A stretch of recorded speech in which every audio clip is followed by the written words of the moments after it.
कहानी की शुरुआत होती है एक कीमती गाड़ी से जो पहाड़ों से होती हुई जा रही थी। उसमें हेनरी नाम का एक अधेड़ उम्र का आदमी था और शादी का जोड़ा पहने एलिजाबेथ नाम की एक जवान और खूबसूरत लड़की। वो अपनी जिंदगी की सभी मुश्किलों से दूर अपने पति के साथ एक हसीन दुनिया बसाने का सपना देख रही थी। इसके बाद हम एक आलीशान घर देखते हैं जो पहाड़ों के बीचों बीच बना हुआ था। घर में घुसने पर उनकी मुलाकात घर की नौकरानी क्लेयर और ओलिवर नाम के एक लड़के से हुई। तब उसे पता चला कि ओलिवर अंधा है। खैर, इतना सुंदर घर देखकर एलिजाबेथ की खुशी का तो ठिकाना ही नहीं था। फिर रात को उन्होंने लजीज खाना खाया और फिर एक साथ कुछ प्यार भरे लम्हे बिताए। अगली सुबह हेनरी ने एलिजाबेथ को पूरा घर दिखाया जहाँ जगह जगह पर बेशकीमती पेंटिंग्स थी। फिर उसने देखा कि सभी दरवाजों पर बायोमेट्रिक लॉक्स लगे थे। तब एलिजाबेथ की नजर एक सफेद दरवाजे पर पड़ी और उसने हेनरी से पूछा कि यहाँ क्या है। तो हेनरी ने उसे भूलकर भी इस कमरे में ना जाने को कहा। इस पर एलिजाबेथ ने जवाब दिया कि चाहूँ तो भी नहीं जा सकती, वैसे भी सारे दरवाजे तुम्हारे फिंगरप्रिंट से खुलते हैं। जिस पर हेनरी ने जवाब दिया कि चिढ़ने की जरूरत नहीं है, तुम्हारे फिंगरप्रिंट से भी खुलेंगे। अगली सुबह हेनरी को किसी काम से बाहर जाना पड़ा।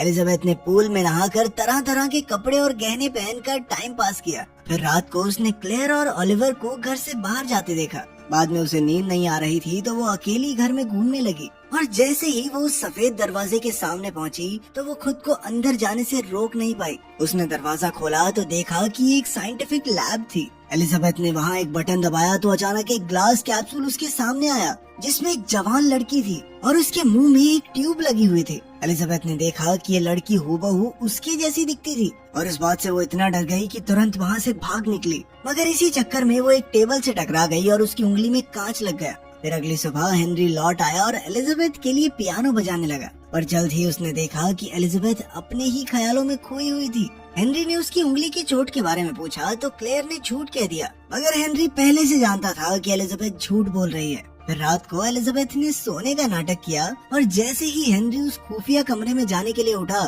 तो वो भी चुपचाप उसका पीछा करने लगी। पर अचानक हेनरी अंधेरे से बाहर निकला और एलिजाबेथ पर गुस्सा करने लगा। एलिजाबेथ ने अपनी सफाई में कहा कि उसने कुछ भी गलत नहीं देखा, मगर हेनरी ने उसकी एक न सुनी। वो एलिजाबेथ को मारने दौड़ा तो एलिजाबेथ ने भागने की कोशिश की, मगर सभी दरवाजे लॉक हो चुके थे। तभी अचानक हेनरी ने उसका पैर खींचकर चाकू से उसका काम तमाम कर दिया। इसके बाद हम देखते हैं कि हेनरी, क्लेयर और ओलिवर ने मिलकर लॉन में एक गड्ढा खोदा और एलिजाबेथ की लाश दफना दी। इसके ठीक 6 हफ्ते बाद हेनरी एलिजाबेथ की एक नई क्लोन से शादी करके उसे घर ले आया। एक बार फिर से वही बातें हुई और हेनरी ने उसे खुफिया कमरे में जाने से मना किया। एलिजाबेथ मान गई और दोनों एक साथ खुशी खुशी रहने लगे। वहीं क्लेयर अंधेरे में छुप कर उन्हें देख रही थी। खैर, बाद में एलिजाबेथ को नींद नहीं आ रही थी, इसीलिए वो बाहर आ गई और उसे किचन में क्लेयर दिखी। दोनों में बातचीत शुरू हुई और एलिजाबेथ उससे अलग अलग सवाल पूछने लगी। तब शायद क्लेयर ने एलिजाबेथ को हेनरी से सावधान करने की कोशिश की, मगर तभी हेनरी वहाँ आ गया और उसे वापस बेडरूम में ले गया।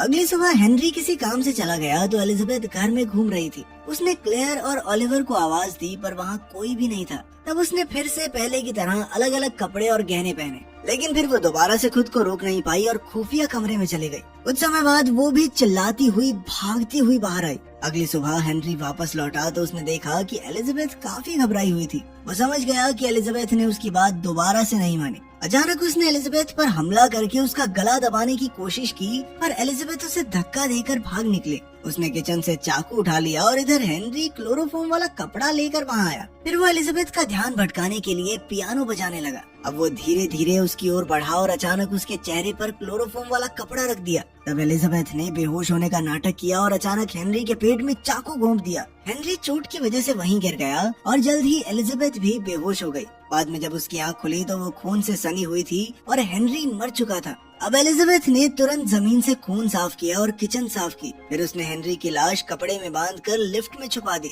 और अपने खूनी कपड़े जला डाले। इसके बाद उसने इमरजेंसी को फोन किया, मगर उसे ये नहीं मालूम था कि वो है कहाँ। मगर एलिजाबेथ को जिंदा देखकर क्लेयर और ओलिवर के तो होश ही उड़े हुए थे। क्लेयर समझ गई थी कि एलिजाबेथ के जिंदा होने का मतलब हेनरी मर चुका है। तभी अचानक उसे किचन में हार्ट अटैक आ गया। उसने तुरंत एम्बुलेंस को फोन किया और एम्बुलेंस उसे हॉस्पिटल ले गई। अब एलिजाबेथ भी घर से भागने की फिराक में थी, मगर ओलिवर ने उसे रोककर कहा कि वो जानता है हेनरी मर चुका है। एलिजाबेथ ने घबराते हुए कहा कि ये मैंने जानबूझकर नहीं किया, सिर्फ अपनी जान बचाने के लिए मारना पड़ा मुझे। जिस पर ओलिवर ने कहा कि वो भी हेनरी को पसंद नहीं करता था, इसीलिए वो लाश ठिकाने लगाने में उसकी मदद करेगा। फिर एलिजाबेथ ने उससे पूछा कि मैं कौन हूँ। तब ओलिवर ने बताया कि हेनरी ने अपनी पत्नी एलिजाबेथ के 6 क्लोन्स बनाए थे और वो एलिजाबेथ नंबर 5 है। ये सुनकर एलिजाबेथ के होश उड़ गए और उसे कुछ भी समझ नहीं आ रहा था। ओलिवर ने उसे सारे पैसे लेकर यहाँ से दूर भाग जाने को कहा। फिर एलिजाबेथ अपने कमरे में सामान बांध रही थी तो ओलिवर क्लेयर की डायरी लेकर वहाँ आया। उसने एलिजाबेथ से डायरी पढ़ने को कहा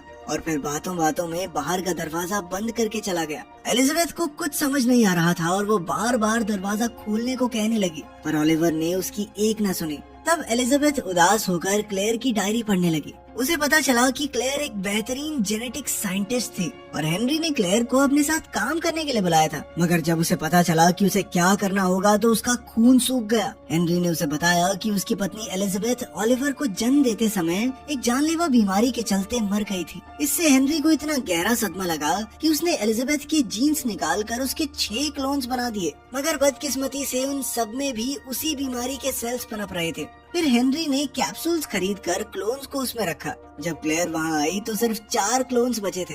अब क्लेयर ने काफी लंबे समय तक उन जीन्स पर रिसर्च की। इधर हेनरी ने संगीत और बाकी यादें इन क्लोन्स के अंदर भरने की कोशिश की ताकि उनकी याददाश्त बनाई जा सके। वहीं क्लेयर ने जीन्स मॉडिफाई करके बीमारी के जीन्स को खत्म कर दिया था। फिर हेनरी ने पहली क्लोन को बाहर निकाला, लेकिन उसे असल जिंदगी का कोई अनुभव नहीं था और इसी वजह से उसके दिमाग में बड़ी अजीबोगरीब चीजें चलती रहती थी। फिर एक दिन इस सब से परेशान होकर वो घर से भाग निकली, मगर रास्ते में पुलिस ने उसे देख लिया और पुलिस उसे वापस घर ले आई। तब हेनरी ने पुलिस से कहा कि एलिजाबेथ की दिमागी हालत ठीक नहीं है और पुलिस उसे वहाँ छोड़कर चली गई। वर्तमान समय में 5वीं एलिजाबेथ डायरी में ये सब पढ़ रही थी कि तभी अचानक ओलिवर खाना लेकर आया। उसे देखते ही एलिजाबेथ उस पर कूद पड़ी और दरवाजा खोलने का कोड मांगा। ओलिवर ने उसे कोड दिया तो वो बाहर चली गई और ओलिवर लैब में पहुंचा। थोड़ी देर बाद जब एलिजाबेथ लैब में पहुंची तो उसने देखा कि ओलिवर छठी एलिजाबेथ पर काम कर रहा था। उसने 5वीं एलिजाबेथ को छठी एलिजाबेथ का सर पकड़ने को कहा। जब एलिजाबेथ ने ऐसा किया तो अचानक ओलिवर ने उसे इंजेक्शन देकर बेहोश कर दिया।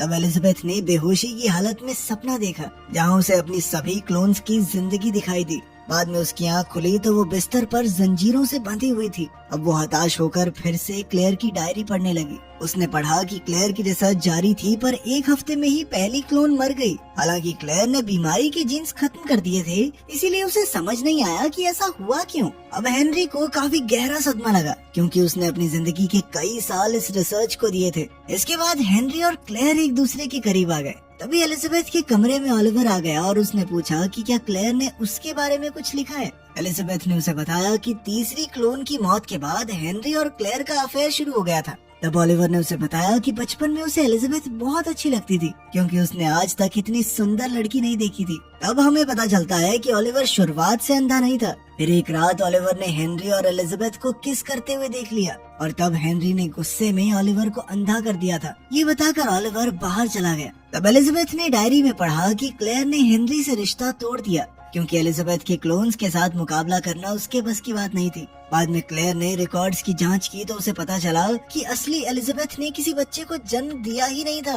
तब ये खुलासा होता है कि ओलिवर हेनरी का बेटा नहीं था, बल्कि वो तो हेनरी का ही जवानी वाला क्लोन था। फिर अगली सुबह असलियत में 5वीं एलिजाबेथ की आँख खुली तो ओलिवर ने उसकी गर्दन पर कैंची रखकर पूछा कि क्लेयर ने डायरी में उसके बारे में क्या लिखा। एलिजाबेथ ने कहा कि क्लेयर के मुताबिक तुम हेनरी के क्लोन हो, मगर ये सच नहीं था क्योंकि हेनरी ने क्लेयर को बर्थ सर्टिफिकेट दिखाया था। इसका मतलब ये हुआ कि ओलिवर हेनरी का क्लोन नहीं है, वो उसका क्लोन है, वो उसका क्लोन नहीं है। ये क्या चल रहा है इस मूवी में। खैर फिर एलिजाबेथ ने ओलिवर से पूछा कि क्या वो उससे प्यार करता है। फिर उसने ओलिवर को रिझाते हुए अपने करीब बुलाया। ओलिवर भी खुद को रोक न सका और एलिजाबेथ के करीब आ गया, मगर तभी एलिजाबेथ ने उसे जमीन पर गिराकर उसकी गर्दन पर कैंची रख दी। उसने ओलिवर से जंजीर की चाबी और दरवाजे का कोड पूछा, मगर तभी अचानक छठी एलिजाबेथ हाथ में बंदूक लिए वहाँ पहुँची। ओलिवर ने नई एलिजाबेथ से कहा कि 5वीं एलिजाबेथ नकली है और हमें इसे खत्म करना होगा, लेकिन 5वीं एलिजाबेथ ने कहा कि ये सच नहीं है। उन दोनों को यहाँ पर जबरदस्ती कैद करके रखा गया है, लेकिन छठी एलिजाबेथ गोली चलाने को तैयार थी। 5वीं एलिजाबेथ ने तुरंत ओलिवर को अपने सामने खड़ा कर दिया और जैसे ही छठी एलिजाबेथ ने गोली चलाई तो वो सीधा ओलिवर को जा लगी, जिससे उसकी मौके पर ही मौत हो गई। लेकिन इससे 5वीं एलिजाबेथ भी जख्मी हो गई थी। फिर वो तो मौका देखकर भाग गई और छठी एलिजाबेथ ओलिवर के लिए रोने लगी। उधर नंबर 5 के दिमाग में सारी पुरानी एलिजाबेथ की जिंदगी की याददाश्त घूमने लगी। तभी अचानक गोली की आवाज सुनाई दी और हम देखते हैं कि छठी एलिजाबेथ ने 5वीं एलिजाबेथ को गोली मार दी थी। अपने आखिरी पलों में नंबर 5 को अपना ही चेहरा अपने करीब आता दिखाई दिया। फिर अगली सुबह छठी एलिजाबेथ ने क्लेयर की डायरी पढ़ी। उसके मुताबिक हेनरी ने अपनी सारी संपत्ति क्लेयर के नाम कर दी थी ताकि वो अपनी रिसर्च जारी रख सके। फिर सच सामने आया कि असली एलिजाबेथ बच्चे को जन्म देते समय नहीं बल्कि गलती से हेनरी के हाथों ही मरी थी। उसे मारने के बाद हेनरी ने उसके क्लोन्स बनाए, पर सच तो ये था कि उसे अब भी एलिजाबेथ को मारने में ही मजा आता था। हेनरी जानता था कि ये क्लोन्स असली एलिजाबेथ नहीं है, इसीलिए उन्हें मारकर उसे यकीन होता कि वो असली हैं। ये सब पढ़ने के बाद छठी एलिजाबेथ ने देखा कि क्लेयर वापस आ गई है। उनकी मुलाकात हुई और एलिजाबेथ सब कुछ क्लेयर के लिए छोड़कर चली आई क्योंकि उसे अपने लिए कोई परेशानी नहीं चाहिए थी। आखिरकार एलिजाबेथ जिंदगी की एक नई शुरुआत करने के लिए अपने रास्ते पर निकल पड़ी। तो कैसी लगी आपको ये अजीबोगरीब कहानी, कमेंट्स में जरूर बताना। मिलते हैं अगली वीडियो में।